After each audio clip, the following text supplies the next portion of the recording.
Hello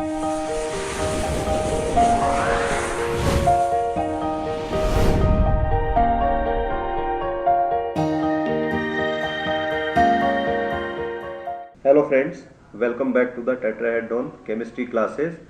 सो साथियों, आज के लेक्चर में टू डायमेंशनल एनएमआर स्पेक्ट्रोस्कोपी में हम टॉक्सी टोटल कोरिलेशन स्पेक्ट्रोस्कोपी की इंटरप्रिटेशन देखेंगे। फिजिकल पार्ट में इसका नहीं करूंगा कि एक्सपेरिमेंट कैसे रन किया जाता है, ठीक है, लेकिन हाँ, अगर आपके पास टॉक्सी स्पेक्ट्रम है तो कैसे इंटरप्रिटेशन की जाती है उसको आज के लेक्चर में हम डिस्कस करने वाले हैं। हालांकि ये सेम लेक्चर जो है इंग्लिश लैंग्वेज में मैं ऑलरेडी बना चुका हूँ, लेकिन मेरे एक सब्सक्राइबर की रिक्वेस्ट आई थी कि इसको हिंदी में सर प्लीज़ ज़रूर डाल दीजिए, ये समझ में नहीं आ रहा है।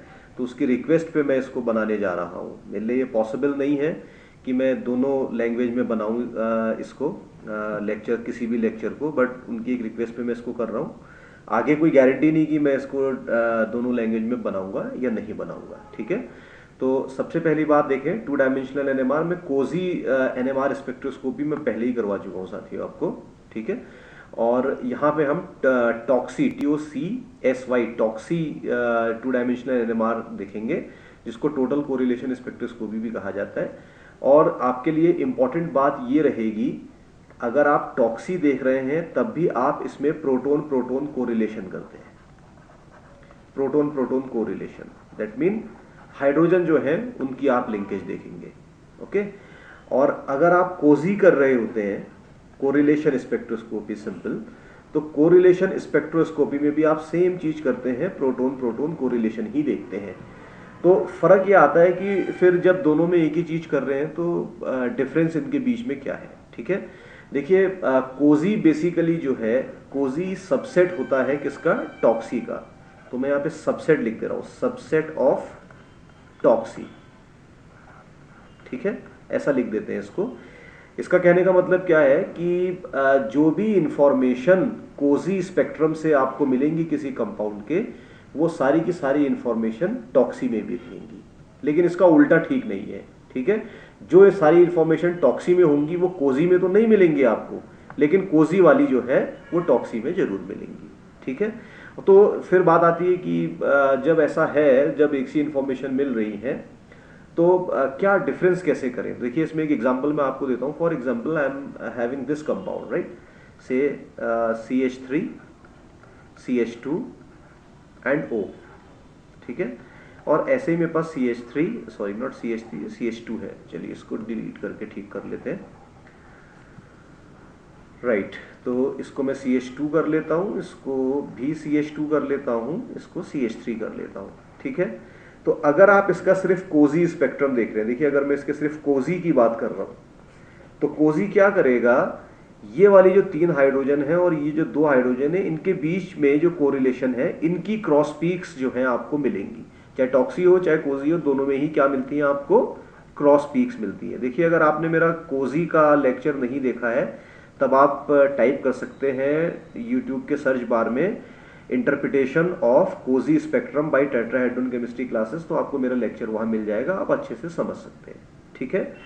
तो अगर मैं इस पिक्चर को इधर दिखाऊं आपको, जैसे मान लीजिए ये मिथाइल था, मैं इस मिथाइल को ऐसे यहाँ पे लगा देता हूँ, 3 हाइड्रोजन इस कार्बन से दे देते हैं और यहाँ पे मैं 2 हाइड्रोजन और लगा देता हूँ, just like that I have done, okay. So now you can see here, ये वाला hydrogen, this is 1 bond, this is 2 bond, this is 3 bond, तो ये इससे कपलिंग करेगा। तो कोरिलेशन इन दोनों के बीच में 3 बॉन्ड कपलिंग। ठीक आप देखेंगे ये वाला जो है इससे भी कपलिंग करेगा, ठीक। और क्योंकि ये तो तीनों की 3 आइडेंटिकल होते हैं आपस में, तो ये करेंगे नहीं, ठीक है। तो जो डायरेक्टली लिंक्ड आपके प्रोटॉन होते हैं, बेसिकली जो आपके जे कपल्ड होते हैं, इसको ज्यादा बेटर मैं कहूंगा कि जो जे कपल्ड न्यूक्लियाई होते हैं, जे कपल्ड न्यूक्लियाई जो होंगे, उनकी इंफॉर्मेशन आपको कोजी से मिल जाएगी। That mean you can establish the correlation between this methyl hydrogens and ये methylene hydrogen, ठीक है। ठीक ऐसे ही अगर आप दूसरे थोड़ा आगे चले तो कोजी आपको इन दोनों के बीच का रिलेशन भी बता देगी, ठीक, और इन दोनों के बीच का कोरिलेशन भी बता देगी, इनकी क्रॉस पीक्स आपको मिल जाएंगी। लेकिन अगर आप कोरिलेशन देखना चाहते हैं इस हाइड्रोजन और इस हाइड्रोजन के बीच में, तो ये कोरिलेशन कोजी में नहीं मिलेगा आपको, ये कोरिलेशन मिलेगा टॉक्सी में। क्योंकि देखिए क्या है इसमें, ये वाली हाइड्रोजन और ये वाली हाइड्रोजन डायरेक्टली जे कपल्ड नहीं है। जे कपल्ड का मतलब बहुत ज्यादा लॉन्ग डिस्टेंस है, इसमें लॉन्ग डिस्टेंस कपलिंग अलाउड नहीं होती है, तो इसके बीच का रिलेशन आपको नहीं मिलेगा। ठीक, और चाहे कोजी हो चाहे टॉक्सी हो, क्योंकि बीच में ये हेटेरो एटम ऑक्सीजन आ चुका है, इसकी जगह ये कार्बोनिल भी हो सकता है या कोई और दूसरा भी एटम हो सकता है। ये गैप एक बीच में होता है इस एटम की वजह से, तो इनके और इनके बीच में तो कोरिलेशन वैसे भी नहीं होता, चाहे टॉक्सी का हो चाहे आप कोजी का हो। ठीक है, तो अब मेरे हिसाब से आपके समझ में आ गया कि कोजी सिर्फ जो है डायरेक्टली लिंक न्यूक्लियाई जो कि 2 बॉन्ड 3 बॉन्ड है इनके बीच में ही दिखा सकता है, लेकिन इससे ज्यादा में नहीं दिखा सकता कपलिंग। ठीक है, क्यों नहीं दिखा सकता, देखिए इसको भी अगर आप देखना चाहें तो मैं यहाँ पे आपके लिए फिर से एक पिक्चर लगा देता हूँ। दिस इज CH2 राइट, ये वाला CH2 यहाँ लगा देते हैं और ये वाला हाइड्रोजन 2 इधर लगा देते हैं और ये मिथाइल के लगा देते हैं 3। ठीक है, ऐसे करके। तो बेसिकली मैंने क्या किया है कि इस वाले पार्ट को यहाँ पे लिखा हुआ है। ठीक है, अब आप क्या कर सकते हैं, देखिए यहाँ से मूव करें 1 2 3, यहाँ पे बहुत डिस्टेंस इनके बीच में आ जा रही है, तो ये वाला हाइड्रोजन जो है 1 2 3 4 तो काफी दूर है, ये डायरेक्टली जे कपल्ड तो है नहीं, लेकिन अगर इनके बीच की कपलिंग देखनी है तो फिर आपको टॉक्सी देखना पड़ेगा, कोजी से काम नहीं चलेगा। आई होप कि इतना क्लियर है। चलिए आगे देखते हैं। ये कंपाउंड आपको दिया हुआ है, देख सकते हैं साथियों। ये मेरे हिसाब से वही कंपाउंड है जो मैंने पीछे बनाया हुआ है, देखिए। हाँ देखिए, ये वही कंपाउंड है। ठीक है, चलिए अच्छा हो गया, वही एग्जांपल लकीली मैंने उठाया जो यहाँ पे दिया हुआ है। अब इसके रिलेटेड देखिए, ये प्रोटॉन एनएमआर स्पेक्ट्रम है जो नीचे दिया हुआ है। ठीक है, ये 1.0 ppm है और यहाँ पे आपको 2 ट्रिपलेट मिल रहे हैं। ठीक है, और ये दोनों ही जो ट्रिपलेट है ये मिथाइल के ट्रिपलेट है। एक ट्रिपलेट इसकी वजह से है क्योंकि इसके नेबर में क्या है, 2 हाइड्रोजन है ना। अगर आप 2Ni+1 रूल लगा देंगे तो H की वैल्यू हाफ रहती है, तो 2Ni+1 के हिसाब से इसका ट्रिपलेट आना चाहिए। ये चीजें मैं बार बार नहीं बताऊंगा क्योंकि मैं अपने केमिस्ट्री के स्पेक्ट्रोस्कोपी के लेक्चर्स में हजारों बार ये चीज बता चुका हूँ। अगर आपको नहीं आता है तब आप NMR spectroscopy by tetrahedron chemistry classes YouTube में सर्च कर सकते हैं, वहां से मिल जाएगा। चलिए, तो एक ट्रिपलेट 1.0 पे यहाँ पे मिल रहा है, दूसरा ट्रिपलेट इसकी वजह से है जो 1.1 है। तो देखिए काफी ओवरलैपिंग है ना, तो बताना मुश्किल है कि कौन सा ट्रिपलेट किसका है, ये इसका है या इसका है। हालांकि जिसको अगर बेसिक NMR स्पेक्ट्रोस्कोपी आती है तो वो कह सकता है कि जो डाउनफील्ड वाला है, यानी कि जो 1.1 पे जो बाद में आ रहा है, वो इसकी वजह से है क्योंकि ये यहाँ पे इलेक्ट्रोनेगेटिव ऑक्सीजन जुड़ा हुआ है, जो कि इसके ये वाला मिथाइल जो है इसकी सेकंड पोजीशन पे ही है। और ये वाला अपफील्ड होगा क्योंकि जो इलेक्ट्रोनेगेटिविटी का इफेक्ट है, जिसको इंडक्टिव इफेक्ट आप बोलते हैं, ये डिस्टेंस के साथ कम होता जाता है, तो डाउनफील्ड इफेक्ट इस मिथाइल पे कम लगेगा, तो ये थोड़ा अपफील्ड होगा। अपफील्ड का मतलब लोअर वैल्यू इन ppm, तो ये 1.0 पे है। एक तरीका तो ये हो सकता है। ठीक है, ठीक, इसके बाद देखिए, लेकिन ये फाइनली देखिए ये ओवरलैपिंग करेंगे, ये 1.0 वाले और 1.1 वाले ओवरलैपिंग करेंगे जैसा यहाँ पे दिख रहा है। अब ऐसे ही आप देख सकते हैं, यहाँ पे देखिए 3.41 पे भी आपको एक क्वाड्रेट दिख रहा है, 3.41 पे। ठीक है, वो क्वाड्रेट कहीं यहाँ पर है, देखिए 3.41 पे एक क्वाड्रेट है। ठीक है, ये वाला। अब ऐसे ही अगर आप ये 3.37 देखते हैं, ये वाला देखिए 3.41 3.37 का ट्रिपलेट मिलेगा, वो ट्रिपलेट ये। ठीक, अब ये भी काफी देखिए क्लोज है, 3.37 और 3.41 काफी क्लोज है, तो इनमें भी ओवरलैपिंग के चांसेस है। फिर थोड़ा सा मुश्किल हो जाएगा कि कौन सा किसका सिग्नल है बताने के लिए। तो ये तो सिंपल सा मॉलिक्यूल है, तब आपको थोड़ा बहुत गैस लगा भी सकते हैं, लेकिन अगर ये कॉम्प्लेक्स मॉलिक्यूल होता, कोई बड़ा जायंट मॉलिक्यूल होता, तो यहाँ तो बहुत क्राउडिंग होती है और आप बता ही नहीं पाते। इन्हीं चीजों से पार पाने के लिए हमको 2 डायमेंशनल NMR की जरूरत पड़ती है। तो ये कोजी स्पेक्ट्रम देखिए इसका दिखाया हुआ है। तो अब मैं आपको बताऊंगा कि कोजी की इंटरप्रिटेशन कैसे की जाती है। तो आपके सामने ही मैं यहाँ पे मार्किंग करते हुए चलता हूँ। ठीक है, ये सिग्नल आप देखें, ए का एक 1.0 पे सिग्नल, ये वाला सिग्नल अगर आप देखें, टाइप ए प्रोटोन एट 1.0। ठीक है, तो मैं इसको यहां लिख देता हूं। ये आपका जो सिग्नल है ये टाइप ए है और इसकी जो केमिकल शिफ्ट है 1.0 ppm है। अच्छा देखिए, इसमें ये हो सकता है कि आपको देखने से लगे कि भाई इसको अगर हम नीचे को लेकर आ रहे हैं तो ये एग्जैक्टली 1.0 पे तो आ नहीं रहा, ये थोड़ा सा कम आ रहा, तो ये क्योंकि स्कीमेटिक ड्राइंग है, ये हाथ से बनाया हुआ है ना, ऐसा लाल पीला नीला कलर आपको कभी भी कोजी या टोटल कोरिलेशन किसी स्पेक्ट्रम में दिखता नहीं है। ये सिर्फ समझाने के हिसाब से ऑथर ने इसमें बनाया होगा, मैंने इसको लिबरे टेक्स्ट से उठाया हुआ है इस एग्जाम्पल को, तो उन्होंने भी ऐसी बनाया, बट ये ऐसी कलर कोडिंग होती नहीं भाई, ध्यान रखिएगा।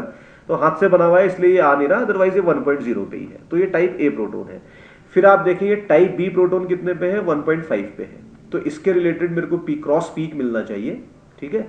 तो वो क्रॉस पीक मैं फिर लगा देता हूं, देखिए यहां पर ये वाला जो है ये आपका टाइप बी प्रोटोन है।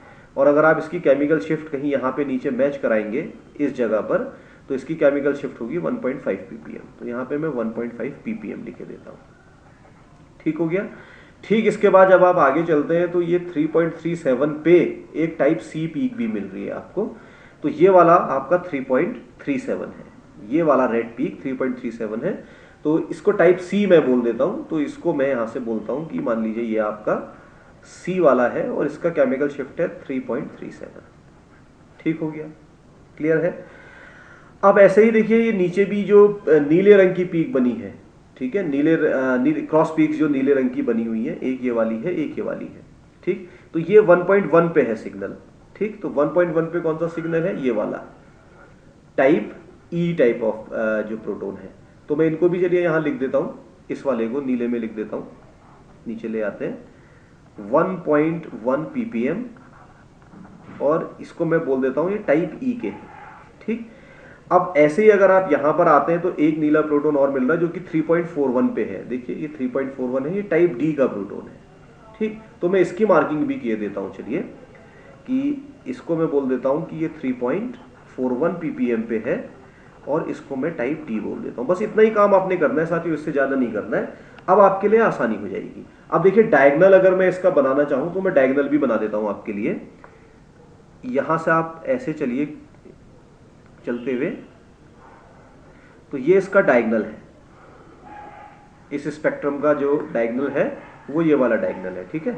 बाकी की ये क्रॉस पीक्स है, 3 और 1 4 क्रॉस पीक ये है, और 3 यहाँ पर और एक चौथी ये 4 क्रॉस पीक, ठीक है। ये क्रॉस पीक्स मिल रही है आपको और ये डायगोनल पीक्स है, ठीक है। डायगोनल पीक्स जो होती हैं वो तो खैर केमिकल से बता ही रही है, लेकिन उससे हमें बहुत ज्यादा मतलब नहीं, इंटरप्रिटेशन हमने करना है कैसे करना है, ठीक है। अब देखिए अगर मैं आपसे कहूं कोरिलेशन देखना है, टोटल कोरिलेशन देखना है, तो टोटल कोरिलेशन में देखिए क्या है, ये ए जो है बी से कपल कर रहा है, साथ साथ बी ए से भी कपल करेगा, इसको भी ध्यान रखेंगे। अगर ए बी से कर रहा तो बी ए से भी करेगा, बी सी से करेगा तो सी बी से भी करेगा और सी ए से भी करेगा।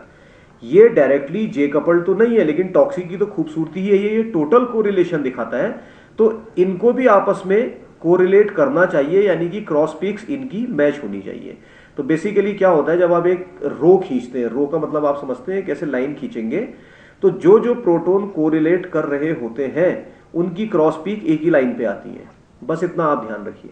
तो अब हम कोरिलेशन देखने की कोशिश करते हैं कि कैसे कोरिलेशन आ रहा है, ठीक है। ये देखिए 1.0 वाला जो है टाइप ए जो है वो 1.5 से कोरिलेट कर रहा टाइप बी से, और बी वाला सी से कर रहा। तो अब मैं रेड वाले को देखिए टाइप ए को उठा रहा हूं, और अगर मैं यहां से लाइन ड्रॉ करूं, यहां पहुंचू तो ये 1.5 से कोरिलेट कर रहा है, फिर मैं इसके आगे बढ़ाऊं तो ये आपका 3.131 से कोरिलेट कर रहा है, ठीक। तो अगर मैं इनको एक लाइन देना चाहूं तो मैं ऐसे लाइन दे सकता हूं, देखिए ये एक ही रो में आ रहे हैं ना, एक ही रो में आ रहे हैं, इसका मतलब ये तीनों जो है कोरिलेट कर रहे हैं, ठीक है। तो इनके बीच में कोरिलेशन है ये क्रॉस पीक्स का। लेकिन आप देखें कि ए चाहे ये ए हो, चाहे बी हो, चाहे ये आपका सी हो, ना तो ये इससे कोरिलेट कर रहे हैं ई से, क्योंकि ये इस लाइन में तो आ नहीं रहा, ये इसके नीचे है, ना ही ये डी से कोरिलेट कर रहे हैं क्योंकि ये भी इस लाइन में नहीं आ रहा। तो ये कोरिलेट नहीं कर रहे हैं ई और डी, एंड ऑफ कोर्स ई और डी तो कोरिलेट करेंगे नहीं, क्यों, क्योंकि बीच में ऑक्सीजन आ गया। तो इन तीनों में से किसी का भी कोरिलेशन इनसे नहीं हो सकता। तो ये लाइन आपने खींच ली, ठीक हो गया।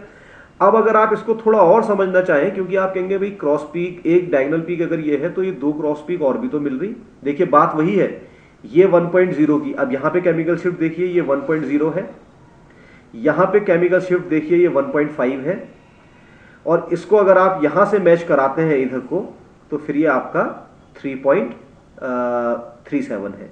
तो चाहे आप ऐसे कोरिलेट करें चाहे आप इस डायमेंशन में this is F1 dimension, this is F2, या उल्टा कह लीजिए, इसको F1 इसको F2 कह लीजिए, कोई फर्क नहीं पड़ता। तो ये भी वही कोरिलेशन दिखाएगा कॉलम जो ये रो दिखा रही होगी। तो आप क्या करेंगे, इनको भी आपस में ऐसे कनेक्ट कर सकते हैं आसानी से, ठीक है। ऐसे ये भी दिखाएंगी। तो ये एक स्पिन सिस्टम बेसिकली है। तो इस वाले पूरे पार्ट को मैं क्या कह सकता हूं, स्पिन सिस्टम 1, स्पिन सिस्टम 1। तो अगर ऐसे ही कोरिलेशन में जनरली ये स्क्वायर बनते हैं, तो जितने ज्यादा स्क्वायर बनेंगे उतने स्पिन सिस्टम्स हमारे पास होते हैं, ठीक है। तो ये एक तरीके का स्पिन सिस्टम है। अब ऐसे ही अगर मैं देखूं कोरिलेशन इन डी और ई का, तो देखिए ये डी वाला किससे कोरिलेट कर रहा, इस ई से कर रहा। तो अगर इनके लिए मैं लाइन खींचना चाहूं, देखिए ये वाला डी जो है ये इस ई से कोरिलेट कर रहा। केमिकल शिफ्ट अगर आप इनकी देखना चाहें तब आप देख सकते हैं 1.1 chemical shift, you see here, इसके लिए कितनी है 1.1 है और इसके लिए 3.41 है। तो ये दोनों कोरिलेट कर रहे हैं, ठीक है। तो ये तो बिल्कुल कोजी की तरह की इंफॉर्मेशन दे रहा है। अब अगर आप ऐसे देखना चाहें बात तब भी वही है। देखिए इसकी केमिकल शिफ्ट इधर मिला दीजिए, कितनी है 1.1 ही तो है, और इसकी केमिकल शिफ्ट अगर आप फिर इधर मिला दें तब कितनी है, तब भी 3.41 है। तो बेसिकली आप क्या कर सकते हैं, इनको भी ऐसे मैच कर सकते हैं, इसको भी मिला सकते हैं, ऐसे ही इसको इससे मिला सकते हैं, इसको इससे मिला सकते हैं। तो सब एक ही तरीके की इंटरप्रिटेशन दे रहा। तो कितने स्क्वायर बॉक्स बन गए इसमें, एक लाल से बना, एक नीला से बना। तो दो स्क्वायर अगर बन रहे हैं तो 2 स्पिन सिस्टम है। तो सिंपल इसको भी आप क्या कह सकते हैं, स्पिन सिस्टम 2। तो ऐसे ही अगर मान लीजिए कोई जायंट मॉलिक्यूल है, बड़ा मॉलिक्यूल है, तो उसमें भी आप ऐसे बनाते चलिए और जितने स्क्वायर बनते चलेंगे उतने स्पिन सिस्टम हो जाएंगे, और ये कोरिलेशन आ गया। अच्छा, यहां पे एक बड़ी इंपॉर्टेंट बात और मैं बताऊंगा। अगर आप देखें इसमें total number of peaks count करें तो ये पीक टोटल 13 पीक होंगी इसमें। तो 13 मैं काउंट करके बताता हूं आपको। देखिए 1 2 3 4 5 6 7 8 9 10 11 12 13। तो ये 13 पीक कैसा है, इसके लिए भी तरीका होता है। देखिए इसके लिए आप क्या करते हैं, n×n फॉर्मूला यूज करते हैं। इंडिविजुअल स्पिन सिस्टम का बोल रहा हूं मैं। तो मान लीजिए कि जैसे इस स्पिन सिस्टम की मैं बात करता हूं, इस स्पिन सिस्टम में कितने तरीके के प्रोटॉन है, type 1 proton, type 2 proton, type 3 proton. तो 3 तरीके के प्रोटॉन है। तो अगर 3 तरीके के प्रोटॉन है तो इसके रिलेटेड जो क्रॉस पिक्स आएंगी 3×3 वो 9 आएंगी। अब ऐसे ही आप दूसरे स्पिन सिस्टम में जाइए, ये ई और डी है, तो ये टाइप 1 है, ये टाइप 2 है। दो ही तरीके के प्रोटॉन है इस स्पिन सिस्टम में। तब इसमें भी अगर आप n+n लगाएंगे तो 2×2 = 4। अगर आप 9 और 4 को जोड़ें तो 13 पीक आती है। तो इस तरीके से नंबर ऑफ पीक्स भी आप काउंट कर सकते हैं। देखिए कितना आसान है 2 डायमेंशनल टॉक्सी, जिसको लोग समझते हैं कि इंटरप्रिटेशन बहुत ही डिफिकल्ट है। हाँ, लेकिन मैं इतना जरूर कहूंगा कि अगर ये आइडिया आपको लेना है 2D का, तो इससे पहले आपको 1D अच्छी तरीके से पढ़ना आना चाहिए। चलिए बहुत जल्दी से एक प्रॉब्लम और देखते हैं। अच्छा गाइस, अगली प्रॉब्लम में चलने से पहले मैं आपको एक चीज़ और बता दूं। अभी ये देखिए इसमें एक ऐड भी आने वाला है थोड़ी देर बाद। मैंने एक नया वीलॉग चैनल स्टार्ट किया है, देवलोक माई वीलॉग के नाम से। इसको भी आप ऐसे ही सपोर्ट करिए गाइस, जैसे आपने टेट्राहेड्रॉन केमिस्ट्री क्लासेस को किया है, ठीक है। और काफ़ी प्यार आप लोगों का मिला है मेरे टेट्राहेड्रॉन केमिस्ट्री क्लासेस चैनल को। आप देवलोक को भी उसी तरीके से प्लीज सपोर्ट करिए, मेरी रिक्वेस्ट आपसे है, ठीक है। ये ऐड इसका आ रहा है। चलिए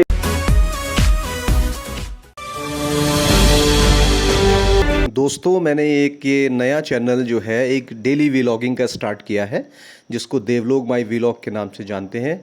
आप मुझे सपोर्ट करिए, जैसे आपने मेरा channel tetrahedron chemistry classes support किया है, वैसे इसे भी सपोर्ट करिए। प्लीज़ चैनल को सब्सक्राइब करिए, इसको शेयर भी करिए सब लोगों से। Thank you very much. Next problem की तरफ चलते हैं। अब देखिए ये एक मॉलिक्यूल है, वेलेरिक एसिड का एस्टर है, इथाइल वेलेरेट। इसमें कुछ गड़बड़ शायद लग रहा, ओके, एक गड़बड़ इसमें मुझे लग रही है। यहाँ पे CH3 होना चाहिए था, जो ये खा गया ना, इसमें है नहीं, ये टाइप 1।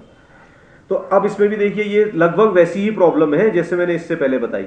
ये एक स्पिन सिस्टम है ना, इस स्पिन सिस्टम में कितने प्रोटॉन दिख रहे हैं भैया आपको? आप देखिए 2 सेट है ना प्रोटॉन के, एक सेट ये है, एक सेट ये है। तो टोटल नंबर ऑफ पीक्स अगर आप काउंट करें तो कितनी होंगी, n×n के हिसाब से 2×2 दैट इज 4। ओके, ऐसे ही आप यहाँ पे आ जाइए, type 1 proton, type 2, type 3, type 4, 4 तरीके के प्रोटॉन है, 4 डिफरेंट एनवायरमेंट के प्रोटॉन। तो आप क्या कर सकते हैं, 4 गुना 4, 4 इंटू 4 16, ठीक है। अब इनको ऐड करिए 20। तो कहने का मतलब क्या है कि ये जो टॉक्सी स्पेक्ट्रम है, इस टॉक्सी में 20 पीक आनी चाहिए। तो 20 पीक आपकी इसमें आपको नजर भी आएंगी, काउंट करके देख सकते हैं। देखिए 1 2 3 4 5 6 7 8 9 10 11 12 13 14 15 16 17 18 19 20। तो टोटल 20 पीक्स है, cross peaks including your diagonal.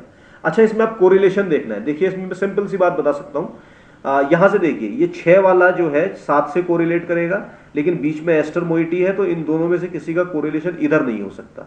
ठीक है दोस्तों, तो आप क्या कर सकते हैं कि इन दोनों का कोरिलेशन ढूंढने की कोशिश करेंगे, टाइप 7 प्रोटॉन का, टाइप 6 प्रोटॉन का। ठीक, तो यहां देखते हैं, ये देखिए सिग्नल H6 का है, टाइप 6 प्रोटॉन का सिग्नल ये है। ठीक है, ऐसे ही आप यहां पे चलिए तो ये टाइप 7 का है।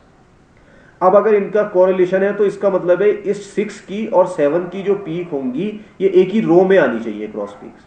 ठीक है, तो इसकी एक रो बनाने की कोशिश करते हैं। देखिए यहां से इसको ऐसे चलाते हैं, ये देखिए इधर टकराया। ठीक, ऐसे ही अगर आप इसको वर्टिकली देखना चाहें कॉलम के हिसाब से, तो इधर आप देखेंगे ये आपका मान लीजिए H6 है। ठीक है, इधर भी देखिए ये H6 है आपका, और ये वाला अगर आप देखेंगे तो ये H7 है, क्योंकि इसकी केमिकल शिफ्ट आपको यहां से मिल जाएगी। ठीक है, और केमिकल शिफ्ट की वैल्यू हमने यहाँ पे नहीं लिखी है, लेकिन पता है ये 1.0 के आसपास है। तो बेसिकली आप मिलाना चाहें तो देखिए ये इधर मिलेगा और ये इधर मिलेगा और ऐसे ही ये वाला इधर मिलेगा, तो एक स्पिन सिस्टम तैयार हो गया ना। अब आप देखिए ये कहीं और किसी और के बीच में कोई और पीक नहीं आ रही है, इसका मतलब 6 और 7 आपस में ही कपल कर रहे हैं, तो इनकी क्रॉस पीक है। लेकिन 6 और 7 बाकी किसी से नहीं कर रहे हैं, इधर H1 H2 H3 H4 किसी से नहीं कर रहे हैं, इसलिए ये रो में नहीं आ रहे हैं। ठीक है, तो एक स्पिन सिस्टम ये आ गया। अब दूसरा देखिए, 1 को 2 से कोरिलेट करना चाहिए, 2 को 3 से, 3 को 4 से, या दूसरे तरीके से 4 जब 1 2 से करेगा तो 2 1 से भी करेगा, 2 3 से करेगा तो 3 2 से भी करेगा, 3 4 से करेगा तो 4 3 से भी करेगा। इनके बीच का भी तो कोरिलेशन होना चाहिए, लेकिन ये कोई भी प्रोटॉन 6 और 7 से कोरिलेट नहीं करेगा। फिर अब देखते हैं कैसे। देखिए मैं H1 को सेलेक्ट कर रहा हूं, तो H1 देखिए इधर आप आते हैं तो ये H7 की पीक है जो यहां नदारत है, यहां तो नहीं मिल रही ना, वो तो नीचे थी क्योंकि, तो ये कोरिलेट नहीं कर रहा क्योंकि क्रॉस पीक नहीं है। लेकिन ये यहां कोरिलेट कर रहा है क्योंकि H2 और इसका H1 और H2 का कोरिलेशन है। ये देखिए H1 और H2 का कोरिलेशन है।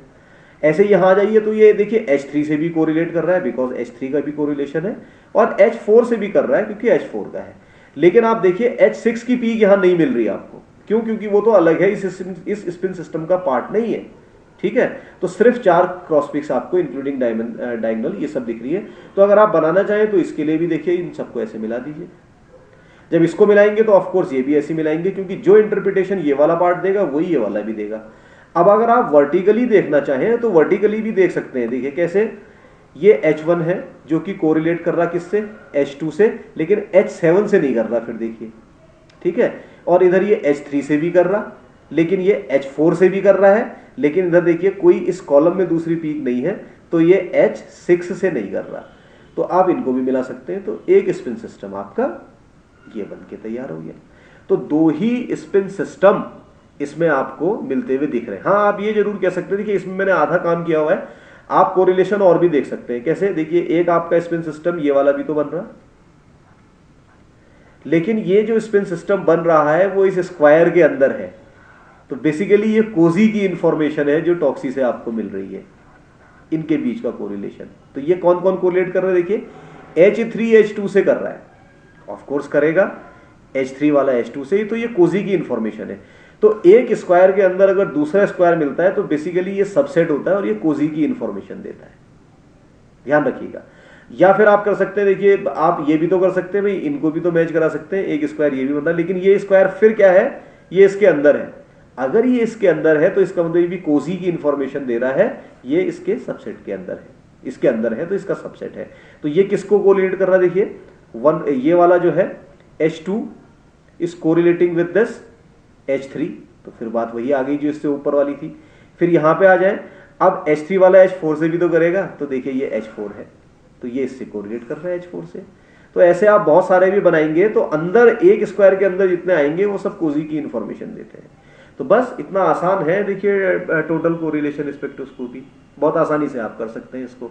अच्छा, अब इसमें देखिए आप क्या कर सकते हैं, मैं खैर अपना एक्सप्लेनेशन मैं यहाँ पे रोक रहा हूँ, इसके अलावा कोई और इन्फॉर्मेशन की जरूरत शायद नहीं है टॉक्सी के लिए।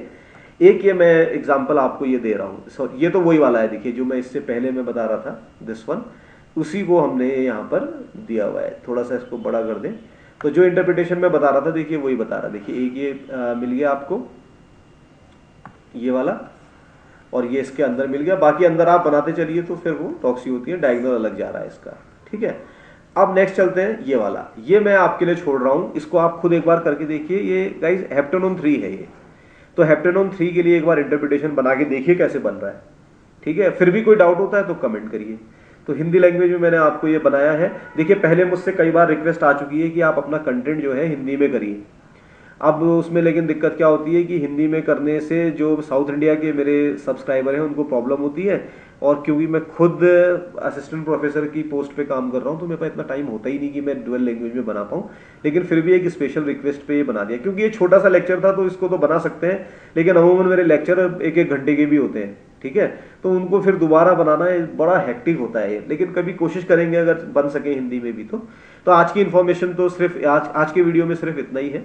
तो मैं चलता हूँ आप यहाँ से अभी। तो आप क्या कर सकते हैं कि अगर आप इस वीडियो को पहली बार देख रहे हैं तो टेट्राहेड्रॉन केमिस्ट्री क्लासेस नाम याद रखिए, इसको सब्सक्राइब करिए। वीडियो देख रहे हैं तो प्लीज़ लाइक करिए, आप लोग देखते हैं लेकिन लाइक नहीं करते हैं, और शेयर भी करिए अपने फ्रेंड्स के साथ, ठीक है। और इसके साथ साथ मेरा दूसरा चैनल देवलोग माई वीलॉग, उसको भी सब्सक्राइब करिए। चलिए मिलते हैं फिर अगली क्लास में किसी और लेक्चर के साथ। Thank you very much.